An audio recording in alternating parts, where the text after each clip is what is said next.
بالله من الشيطان الرجيم بسم الله الرحمن الرحيم والوزن يومئذ الحق فمن ثقلت موازينه فأولئك هم المفلحون۔ 8واں سپارہ ہے، سورہ الاعراف ہے اور آیت نمبر 8 ہے۔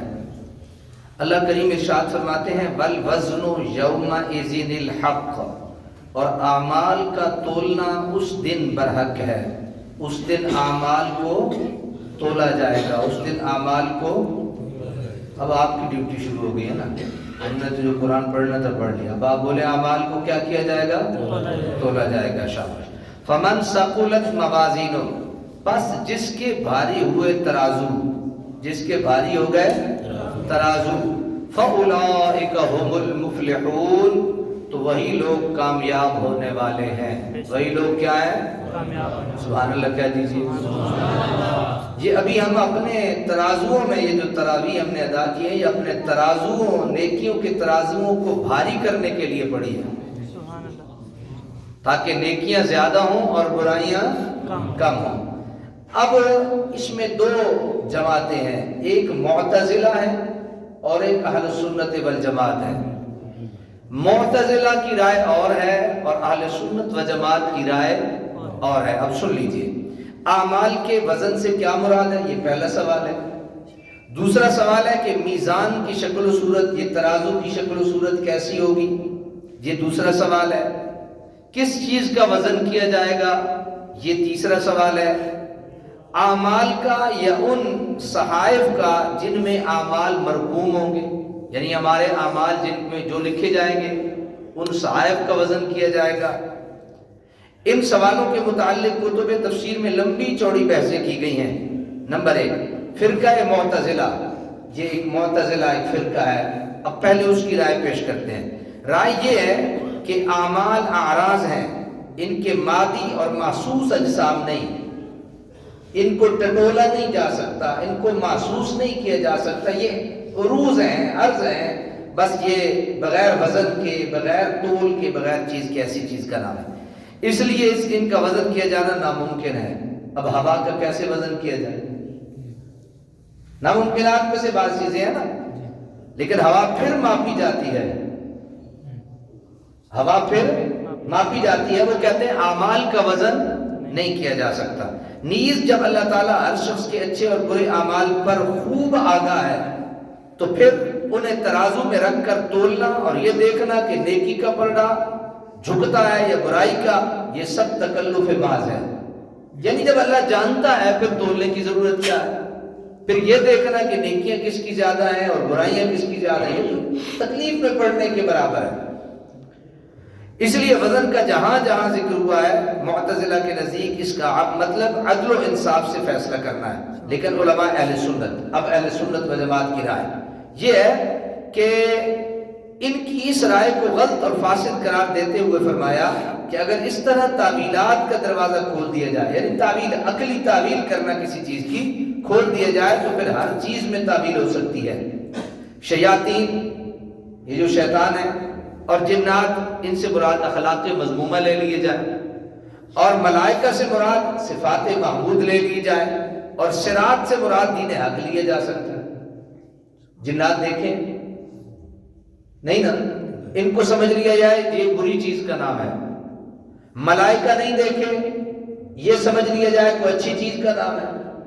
صراط مستقیم نہیں دیکھا، ان کی رائے، معتزلہ کی رائے کے مطابق پھر صراط مستقیم بھی نہیں دیکھا، اس کا مطلب یہ دین حق ہے، تو یہ غلط ہے۔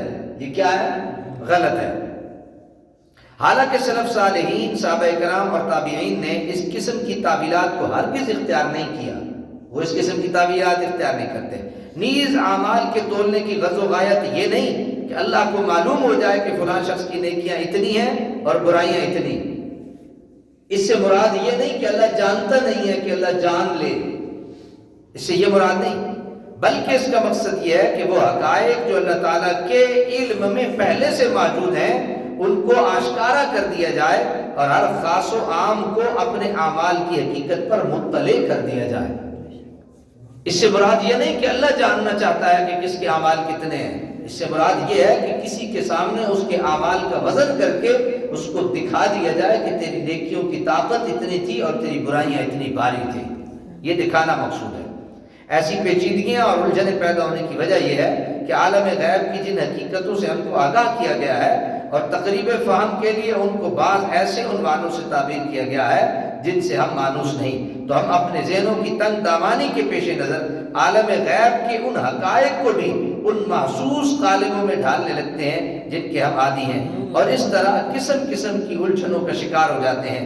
ان امور کو صحیح طور پر سمجھنے کا یہی محفوظ طریقہ ہے کہ جتنا کچھ اس مخبر صادق صلی اللہ علیہ وسلم نے ہمیں بتایا ہے، صدق کے دل سے اس پر ایمان لے آئیں اور اس کی تفصیلات میں جانے کی کوشش نہ کریں۔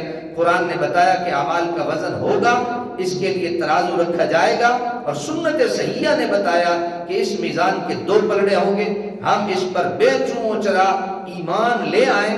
وہ ترازو کیسا ہوگا، اس کے پلڑوں کی نوعیت کیا ہوگی، اعمال جو مجردات ہیں ان کو کیوں کر تولا جائے گا، اس کے علم کو اللہ تعالیٰ اور اس کے رسول اکرم صلی اللہ علیہ وسلم کی طرف تفویض کر دیں، اور ان کی تفصیلات متعین کرنے میں اپنا وقت ضائع اور ذہن پریشان نہ کریں۔ سمجھ آ گئی یا نہیں سمجھ آئی؟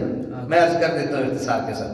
اگر انسانی عقل نے آج حرارت اور روشنی کے درجات کو ناپنے، ہوا اور پانی کے دباؤ کا اندازہ کرنے کے لیے مقیاس اور آلات ایجاد کر لیے ہیں، تو اس قادر مطلق کی قدرت کاملہ سے کیا بعید ہے۔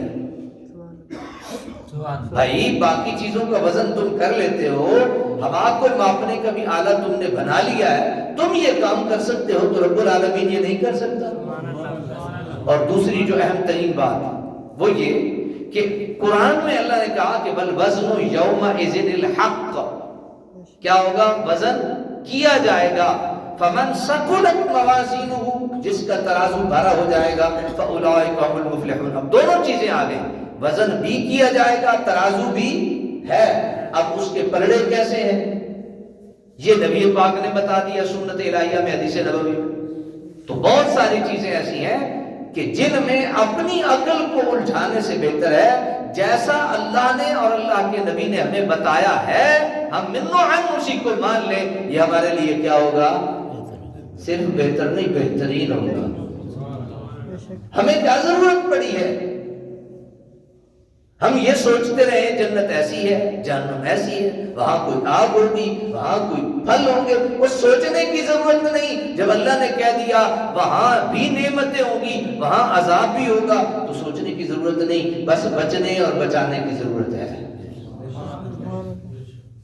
میری بات سمجھ آ گئی؟ وَمَنْ خَفَّتْ مَوَازِينُهُ فَأُولَٰئِكَ، تاکہ بات مکمل ہو جائے۔ وَمَنْ خَفَّتْ مَوَازِينُهُ، اور جن کے ہلکے ہوئے ترازو، جن کے ترازو ہلکے ہو گئے، فَأُولَٰئِكَ الَّذِينَ خَسِرُوا أَنفُسَهُمْ، تو یہ وہ لوگ ہیں جنہوں نے نقصان پہنچایا اپنے آپ کو۔ اللہ اکبر، اللہ اکبر۔ جن کے بھاری ہو گئے وہ کامیاب ہو گئے، ان کی اتنی ڈیٹیل کی ضرورت ہی نہیں۔ لیکن جن کے کم ہو گئے انہوں نے اپنا خسارہ کیا ہے، کسی دوسرے کا خسارہ نہیں۔ بھائی حضرات، میری ایک ہی کوشش ہوگی پورے رمضان میں آپ کو اس بات پہ لگا دوں کہ میں ہوں، میری ذات ہے، میں نے نیکی کرنی ہے۔ کیا؟ میں ہوں، میری ذات ہے، میں نے نیکی کرنی ہے، کوشش کروں گا دوسرے کو نیکی پہ لگانے کی۔ پتہ نہیں سمجھے کہ نہیں سمجھے؟ پہلے میری ذات ہے، میں سچ بولوں گا، میں سچ بولوں گا اور پورا سچ بول کے اپنے رب کو راضی کرنے کی کوشش کروں گا، اور دوسرے کو سچ بولنے کی ترغیب کروں گا۔ اس کا سچ بولنا یا نہ بولنا میرے ذمے نہیں، اس کا جھوٹ بولنے پہ سزا ہونا میرے ذمے نہیں، میرے ذمے یہ ہے میں نے کیا کیا ہے۔ کیا حضرت؟ میں نے کیا کیا ہے۔ ہماری لاجک، ہمارا طریقہ مختلف ہے، ہم یہ کہتے ہیں اس نے کیا کیا ہے، ایسے ہی۔ اور جب یہ انگلی لٹا کے اپنی طرف کی جاتی ہے تو پھر منہ نیچے کر کے کہا جاتا ہے میں نے کچھ بھی نہیں کیا۔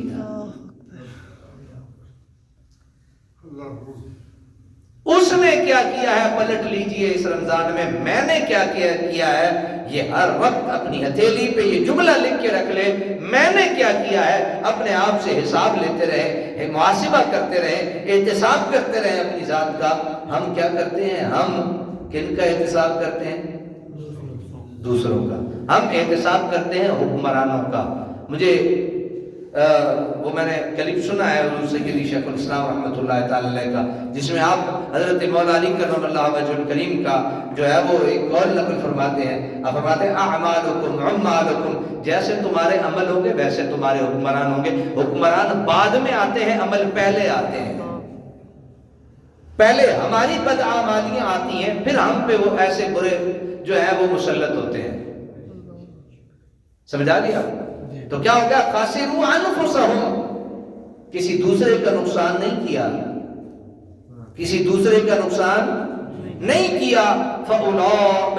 بما كانوا بآیاتنا یظلمون، اس وجہ سے کہ ہماری آیتوں کے ساتھ بے انصافی کیا کرتے تھے۔